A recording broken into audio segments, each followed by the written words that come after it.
ಸ್ನೇಹಿತರೆ, ಮೀಡಿಯಾ ಮಾಸ್ಟರ್ಸ್ಗೆ ಸ್ವಾಗತ ಸುಸ್ವಾಗತ. ಗೆಳೆಯರೆ, ಹಿಂದೂ ಮಹಾಸಾಗರದ ಮೇಲೆ ಕಣ್ಣಿಟ್ಟಿದ್ದ ಚೈನಾಗೆ ಈಗ ಸಣ್ಣ ನಿರಾಸೆ ಶುರುವಾಗಿದೆ. ಕೋಟ್ಯಂತರ $1 ಬಿಲಿಯನ್ ಬೆಲೆ ಬಾಳುವ ಗಣಿಗಾರಿಕೆ ಭಾರತದ ಪಾಲಾಗುವ ಸಾಧ್ಯತೆ ಅಲ್ಲಿ ಕಂಡು ಬರ್ತಾ ಇದೆ. ಈ ಮೂಲಕ ಇಡೀ ಜಗತ್ತು ಅದೊಂದು ವಸ್ತುವಿಗಾಗಿ ಚೈನಾದ ಮೇಲೆ ಅವಲಂಬಿತವಾಗುವುದು ತಪ್ಪತ್ತೆ. ಒಮ್ಮೆ ಈ ಗಣಿಗಾರಿಕೆ ಅನ್ನೋದು ಶುರುವಾಗಿಬಿಟ್ರೆ ಭಾರತಕ್ಕೆ ಹೆಚ್ಚಿನ ಮಹತ್ವ ಸಿಗುತ್ತೆ. ಹಾಗಾದ್ರೆ ಏನಿದು ಹಿಂದೂ ಮಹಾಸಾಗರದ ಗಣಿಗಾರಿಕೆ ಕಥೆ? ಇಲ್ಲಿ ಭಾರತ ಗಣಿಗಾರಿಕೆ ನಡೆಸಿದ್ರೆ ಚೈನಾಗೆ ಯಾಕೂರಿ? ಹಿಂದೂ ಮಹಾಸಾಗರದ ಗಣಿಗಾರಿಕೆಯ ವಿಷಯದಲ್ಲಿ ಮಾಲ್ಡೀವ್ಸ್ ಕೈ ಹಿಸುಕಿಕೊಳ್ತಾ ಇರೋದು ಯಾಕೆ? ಶ್ರೀಲಂಕಾ ಅಲ್ಲಿ ಕೂಡ ಏನಾದರೂ ಕಿತಾಪತಿ ಮಾಡೋದಕ್ಕೆ ಸಾಧ್ಯವಾಗುತ್ತಾ ಅಂತ ಪ್ರಯತ್ನ ಪಡ್ತಾ ಇರೋದು ಯಾಕೆ? ಇಷ್ಟಕ್ಕೂ ಏನಿ ಕೋಬಾಲ್ಟ್? ಬನ್ನಿ ನೋಡೋಣ.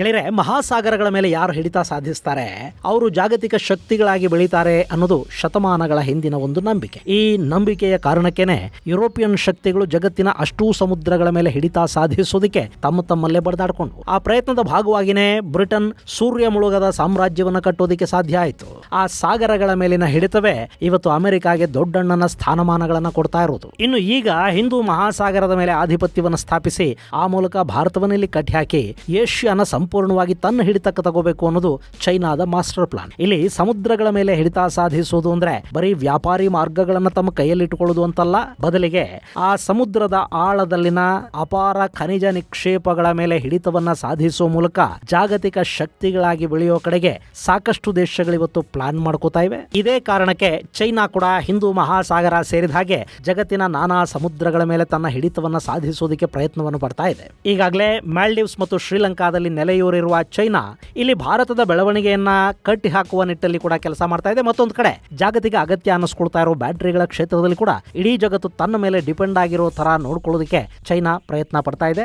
ಆ ಮೂಲಕ ಎಲೆಕ್ಟ್ರಿಕ್ ವಾಹನಗಳ ಕ್ಷೇತ್ರದಲ್ಲಿ ತಮ್ಮ ಆಧಿಪತ್ಯವನ್ನು ಮುಂದುವರಿಸುವ ಕನಸು ಚೈನಾದ್ದು. ಆದರೆ ಹಿಂದೂ ಮಹಾಸಾಗರದ ಹಾಗೂ ಎಲೆಕ್ಟ್ರಿಕ್ ವಾಹನಗಳ ವಿಷಯದಲ್ಲಿ ಏಕಸ್ವಾಮ್ಯವನ್ನು ಸಾಧಿಸಬೇಕು ಅನ್ನೋ ಚೈನಾದ ಎರಡೂ ಕನಸುಗಳನ್ನ ಭಾರತ ಇಲ್ಲಿ ಛಿದ್ರಗೊಳಿಸುವ ಪ್ರಯತ್ನಕ್ಕೆ ಕೈ ಹಾಕಿದೆ. ಹಿಂದೂ ಮಹಾಸಾಗರದಲ್ಲಿ ತನ್ನ ಆಧಿಪತ್ಯವನ್ನು ಉಳಿಸಿಕೊಳ್ಳುವ ಮೂಲಕ ಭಾರತ ಬ್ಯಾಟರಿ ತಯಾರಿಗೆ ಬೇಕಾದ ಕೋಬಾಲ್ಟ್ ವಿಷಯದಲ್ಲಿ ಚೈನಾದ ಡಿಪೆಂಡೆನ್ಸಿಯಿಂದ ಹೊರಬರೋದಕ್ಕೆ ಪ್ರಯತ್ನ ಪಡ್ತಾ ಇದೆ. ಅದಕ್ಕೆ ಕಾರಣವಾಗ್ತಾ ಇರೋದು ಹಿಂದೂ ಮಹಾಸಾಗರದಲ್ಲಿನ ಅಫ್ನಾಸಿ ನಿಕಿತಿನ್ ಸೀಮೌಂಟ್.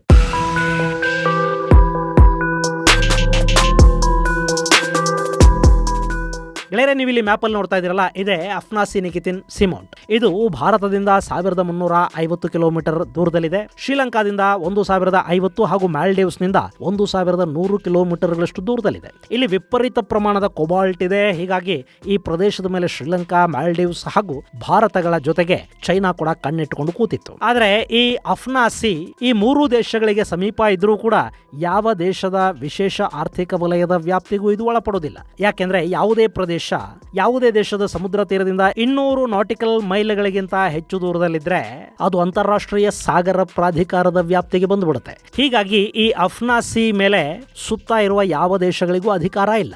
ಇಲ್ಲಿ ಏನೇ ಮಾಡಬೇಕಿದ್ರು ಇಂಟರ್ನ್ಯಾಷನಲ್ ಸೀಬೆಡ್ ಅಥಾರಿಟಿಯ ಅನುಮತಿಯನ್ನು ಪಡ್ಕೋಬೇಕಾಗುತ್ತೆ.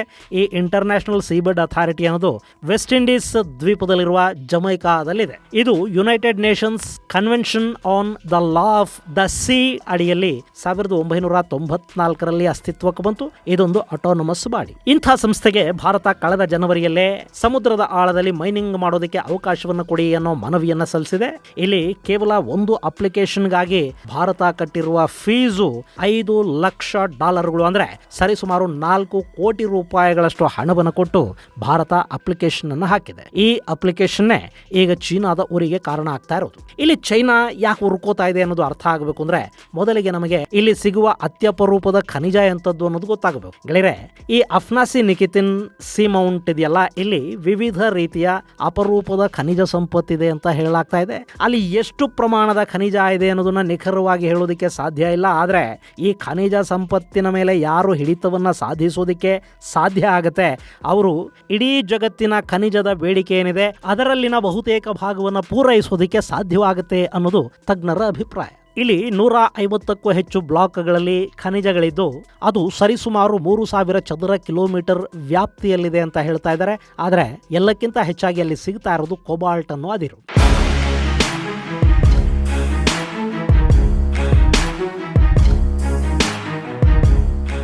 ಸಾಮಾನ್ಯವಾಗಿ ಕೋಬಾಲ್ಟ್ ಭೂಮಿಯ ಕ್ರಸ್ಟ್ ಅಲ್ಲಿ ಸಿಗುವ ಒಂದು ಖನಿಜ. ಇವತ್ತು ಇಡೀ ಜಗತ್ತಲ್ಲಿ ಈ ರೀತಿಯ ಖನಿಜವನ್ನ ಅತಿ ಹೆಚ್ಚಾಗಿ ಉತ್ಪಾದನೆ ಮಾಡ್ತಾ ಇರೋದು, ಅತಿ ಹೆಚ್ಚು ರಿಸರ್ವ್ ಅನ್ನ ಹೊಂದಿರುವುದು ಡೆಮೊಕ್ರೆಟಿಕ್ ರಿಪಬ್ಲಿಕ್ ಆಫ್ ಕಾಂಗೋ. ಅಲ್ಲಿ ಸರಿಸುಮಾರು 40 ಲಕ್ಷ ಟನ್ ಅಷ್ಟು ಕೋಬಾಲ್ಟ್ ರಿಸರ್ವ್ ಇದೆ ಅಂತ ಹೇಳ್ತಾ ಇದ್ದಾರೆ. ಹಾಗೇನೆ ಪ್ರತಿ ವರ್ಷ ಅವರು 1,30,000 ಟನ್ ಅಷ್ಟು ಕೋಬಾಲ್ಟ್ ಅನ್ನ ಉತ್ಪಾದನೆ ಮಾಡ್ತಾ ಇದ್ದಾರೆ.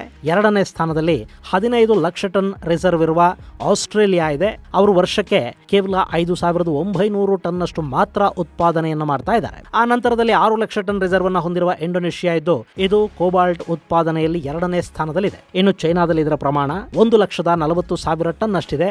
ಅವರು ಪ್ರತಿ ವರ್ಷ 2,200 ಟನ್ ಅಷ್ಟು ಕೋಬಾಲ್ಟ್ ಅನ್ನ ಹೊರಗೆ ತೆಗಿತಾ ಇದ್ದಾರೆ. ಹಾಗೆ ಭಾರತ ತನಗೆ ಬೇಕಾದ ಕೋಬಾಲ್ಟ್ ಅನ್ನ ಯುಕೆ, ನಾರ್ವೆ ಹಾಗೂ ಚೈನಾಗಳಿಂದ ಮತ್ತು ಅಮೆರಿಕಾದಿಂದ ಕೂಡ ಆಮದನ್ನ ಮಾಡ್ಕೊಳ್ತಾ ಇದೆ. ಇನ್ನು ಈ ಕೋಬಾಲ್ಟ್ ಇದೆಯಲ್ಲ, ಇದರಿಂದ ಸ್ಟೀಲ್ ಅನ್ನು ತಯಾರು ಮಾಡ್ತಾರೆ. ಹಾಗೇನೆ ಎಲೆಕ್ಟ್ರಿಕ್ ವೆಹಿಕಲ್ ಗಳಲ್ಲಿ ಬಳಕೆಯಾಗುವ ಬ್ಯಾಟರಿಗಳಲ್ಲಿ ಕೂಡ ಕೋಬಾಲ್ಟ್ ಅನ್ನು ಬಳಸ್ತಾರೆ. ಸಾಮಾನ್ಯವಾಗಿ ಇವಿ ಬ್ಯಾಟರಿಗಳು ಅಂತಿದ್ದ ಹಾಗೆ ನಮ್ಮ ಕಣ್ಣು ಮುಂದೆ ಬರುವುದು ಲಿಥಿಯಂ. ಆದ್ರೆ ಲಿಥಿಯಂನಷ್ಟೇ ಮುಖ್ಯವಾಗಿ ಕೋಬಾಲ್ಟ್ ಕೂಡ ಬ್ಯಾಟರಿಗಳ ತಯಾರಿಯಲ್ಲಿ ಬೇಕಾಗುತ್ತೆ. ಇದರ ಜೊತೆಗೆ ಮೊಬೈಲ್ ಫೋನ್ಗಳ ಬ್ಯಾಟರಿ ತಯಾರಿಕೆಯಲ್ಲಿ ಕೂಡ ಕೋಬಾಲ್ಟ್ ಬಳಕೆ ಆಗುತ್ತೆ. ಹಾಗೆ ಜೆಟ್ ಇಂಜಿನ್ಗಳ ತಯಾರಿ ಹಾಗೂ ವಿಂಡ್ ಟರ್ಬೈನ್ಗಳ ತಯಾರಿಕೆಗೂ ಕೂಡ ಕೋಬಾಲ್ಟ್ ಅನ್ನು ಬಳಸ್ತಾರೆ. ಹೀಗೆ ಈ ಕೋಬಾಲ್ಟ್ ಅನ್ನೋದು ನಾವು ದಿನನಿತ್ಯ ಬಳಸುವ ವಸ್ತುಗಳಿಂದ ಹಿಡಿದು ಸೇನಾ ಉಪಕರಣಗಳ ತಯಾರಿಕೆಯವರೆಗೆ ನಾನಾ ಉತ್ಪನ್ನಗಳಿಗೆ ಇದರ ಬಳಕೆ ಆಗುತ್ತೆ. ಹೀಗಾಗಿ ಕೋಬಾಲ್ಟ್ ನ ಮೇಲೆ ಜಗತ್ತಿನ ಶಕ್ತಿಶಾಲಿ ದೇಶಗಳು ಕಣ್ಣಿಟ್ಕೊಂಡು ಕೂತಿವೆ. ಅಲ್ಲದೆ ಚೈನಾದಂಥ ಜಾಗತಿಕ ಫ್ಯಾಕ್ಟರಿಗೆ ತನ್ನಲ್ಲೇ ಕೋಬಾಲ್ಟ್ ಒಂದು ಇದ್ದುಬಿಟ್ರೆ ತನಗೆ ಬೇರೆ ಯಾವುದೇ ರೀತಿಯ ಸಮಸ್ಯೆ ಇರಲಾರದು ಅಂತ ಭಾವಿಸುತ್ತೆ. ಹೀಗಾಗಿ ಚೈನಾ ಹಿಂದೂ ಮಹಾಸಾಗರದಲ್ಲಿನ ಕೋಬಾಲ್ಟ್ ಖನಿಜ ನಿಕ್ಷೇಪದ ಮೇಲೆ ಕಣ್ಣಿಟ್ಕೊಂಡು ಕೂತಿತ್ತು. ಅಲ್ಲಿರೋ ಚೈನಾ ಇಲ್ಲಿವರೆಗೆ ಬಂದು ಗಣಿಗಾರಿಕೆಯನ್ನು ಹೇಗೆ ಮಾಡುತ್ತೆ? ಇಲ್ಲಿಗೂ ಚೈನಾಗೂ ಸಂಬಂಧನೇ ಇಲ್ವಲ್ಲ ಅಂತ ಅಂದ್ಕೋತಿದ್ದೀರೇನೋ ಗೆಳೆಯರೆ. ಚೈನಾ ಎಲ್ಲಿ ಏನೇ ಮಾಡಿದ್ರು ಅದು ನೇರವಾಗಿ ಮಾಡಬೇಕು ಅಂತೇನಿಲ್ಲ, ಬದಲಾಗಿ ಅದಕ್ಕೆ ಅಂತಲೇ ಒಂದಷ್ಟು ಮಿತ್ರರನ್ನು ಅದು ಸಾಕೊಂಡಿದೆ. ಈಗ ಇದೇ ಕೋಬಾಲ್ಟ್ ಮೈನಿಂಗ್ ಮೇಲೆ ಕೂಡ ಕಣ್ಣಿಟ್ಟಿರುವ ಚೈನಾ ಶ್ರೀಲಂಕಾ ಹಾಗೂ ಮಾಲ್ಡೀವ್ಸ್ ಗಳನ್ನ ಇದಕ್ಕಾಗಿ ಬಳಸಿಕೊಳ್ಳೋ ನಿರ್ಧಾರವನ್ನು ಮಾಡಿತು. ಇಲ್ಲಿ ಪರಿಸ್ಥಿತಿ ಹೇಗೆ ಅಂದ್ರೆ, ಭಾರತಕ್ಕಿಂತಲೂ ಶ್ರೀಲಂಕಾದ ಭೂಪ್ರದೇಶ ಈ ಅಫನಾಸಿ ನಿಕಿತಿನ್ಗೆ ಹತ್ತಿರದಲ್ಲಿದೆ. ಹೀಗಾಗಿ ಇದರ ಮೇಲೆ ಭಾರತಕ್ಕಿಂತ ಹೆಚ್ಚಾಗಿ ಶ್ರೀಲಂಕಾ ಹಕ್ಕು ಸಾಧಿಸುವುದಕ್ಕೆ ಸಾಧ್ಯ ಆಗತ್ತೆ ಅನ್ನೋದು ಚೈನಾದ ಲೆಕ್ಕಾಚಾರ ಆಗಿತ್ತು. ಹೇಗೂ ಈ ಶ್ರೀಲಂಕಾ ಆರ್ಥಿಕವಾಗಿ ಹೊಗೆ ಹಾಕಿಸ್ಕೊಂಡಿದೆ. ಅದಕ್ಕೊಂದಷ್ಟು $1 ಮಿಲಿಯನ್ ಆಸೆ ತೋರಿಸಿ ಕೋಬಾಲ್ಟ್ ರಿಚ್ ಪ್ರದೇಶವನ್ನ ಶ್ರೀಲಂಕಾದ ಪಾಲಾಗೋ ಹಾಗೆ ಮಾಡಿಬಿಟ್ರೆ ಆಮೇಲೆ ಶ್ರೀಲಂಕಾಗೆ ಅಲ್ಲಿ ಗಣಿಗಾರಿಕೆ ಮಾಡೋದಕ್ಕೆ ಸಾಧ್ಯ ಆಗೋದಿಲ್ಲ. ಅದಕ್ಕೆ ಬೇಕಾದ ಯಾವ ವ್ಯವಸ್ಥೆಗಳು, ಉಪಕರಣಗಳು, ತಂತ್ರಜ್ಞಾನ ಯಾವುದು ಕೂಡ ಶ್ರೀಲಂಕಾದ ಬಳಿ ಇಲ್ಲ. ಹೀಗಾಗಿ ಶ್ರೀಲಂಕಾ ಅಲ್ಲಿ ಗಣಿಗಾರಿಕೆಯನ್ನ ಮಾಡಬೇಕು ಅಂದ್ರೆ ಬೇರೆ ಯಾರದ್ದಾದ್ರೂ ಮೇಲೆ ಡಿಪೆಂಡ್ ಆಗಲೇಬೇಕಾಗತ್ತೆ. ಆಗ ಜಾಗತಿಕ ಟೆಂಡರ್ ಅನ್ನ ಕರೆದ್ರೂ ಕೂಡ ಕಡಿಮೆ ಬಿಡ್ ಮಾಡಿ ಈ ಕೋಬಾಲ್ಟ್ ಮೈನಿಂಗ್ ಟೆಂಡರ್ ಅನ್ನ ತಾನು ಗಳಿಸಿಕೊಂಡು ಬಿಟ್ರೆ ಆಮೇಲೆ ಶ್ರೀಲಂಕಾನ ಯಾಮಾರಿಸಿ ಅಥವಾ ಮತ್ತಿನ್ನೇನೋ ಮಾಡಿ ಈ ಸಂಪೂರ್ಣ ಖನಿಜ ನಿಕ್ಷೇಪವನ್ನ ತನ್ನದನ್ನಾಗಿ ಮಾಡಿಕೊಂಡು ಬಿಡಬೇಕು ಅಂತ ಇಲ್ಲಿ ಚೈನಾ ಒಂದು ಮೆಗಾ ಪ್ಲಾನ್ ಅನ್ನೇ ಹಾಕೊಂಡಿದೆ.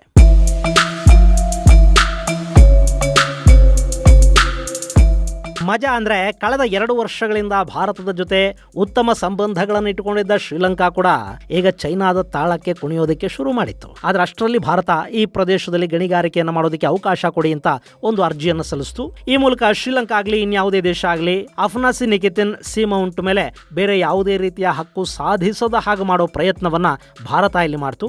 ಈ ವಿಷಯ ಗೊತ್ತಾಗ್ತಿದ್ದ ಹಾಗೆ ಶ್ರೀಲಂಕಾ ತನ್ನ ಸಾಗರ ವ್ಯಾಪ್ತಿಯನ್ನ ವಿಸ್ತರಿಸುವಂತೆ ಮತ್ತೊಂದು ಅರ್ಜಿಯನ್ನ ಸಲ್ಲಿಸಿಕೊಂಡು ಕೂತ್ಕೊಳ್ತು. ಗೆಳೆಯರೆ, ನಾನು ಆಗಲೇ ಹೇಳಿದ ಹಾಗೆ ಈ ಅಫನಾಸಿ ನಿಕಿತಿನ್ ಅನ್ನೋದು ಯಾವ ದೇಶದ ಸಮುದ್ರ ಗಡಿಯ ವ್ಯಾಪ್ತಿಗೂ ಬರೋದಿಲ್ಲ.